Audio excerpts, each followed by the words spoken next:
মুহররম মাসের শ্রেষ্ঠ দিন হলো আশুরার দিন। মুহররম মাসে যতগুলো দিন আছে এই দিনগুলোর ভিতরে মুহররম মাসের শ্রেষ্ঠ দিন হলো আশুরার দিন। আল্লাহ সুবহানাহু ওয়া তাআলার নবী হাদিস পাকের ভিতরে বর্ণনা করছেন, বুখারীর 1592 নম্বর হাদিস।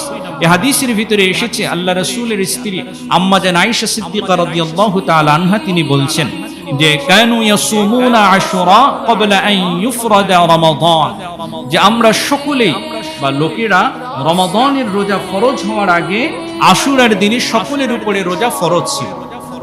রমাদানের রোজা ফরজ হওয়ার আগে আশুরার রোজা ফরজ ছিল। ওয়া কানা ইয়াওমান তুস্তারু ফীহি ইলাইক ফালাম্মা ফারাদাল্লাহু রমাদান, এরপরে যখন রমাদানের রোজা ফরজ হয়ে গেল আল্লাহ রাসূল বললেন যে মান শাআ আন ইয়াসুমুহু ফালইয়াসুম, যে চায় বা যে ইচ্ছা করে আশুরার রোজা রাখবে, ওমান শাআ আন ইয়াতরুকুহু ফালইয়াতরুক, আর যে তরক করতে চায় বা ছেড়ে দিতে চায় সে ছেড়ে দিতে পারে।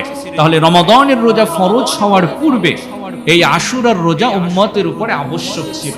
যখন রমাদানের রোজা ফরজ হয়ে গেল আল্লাহ রাসূল তার উম্মতকে জানিয়ে দিলেন তোমরা চাইলে এখন আশুরার রোজা রাখতে পারো, আবার ছেড়েও দিতে পারো, কারণ এটা এখন আর তোমাদের উপরে কি নয়, আবশ্যক নয়।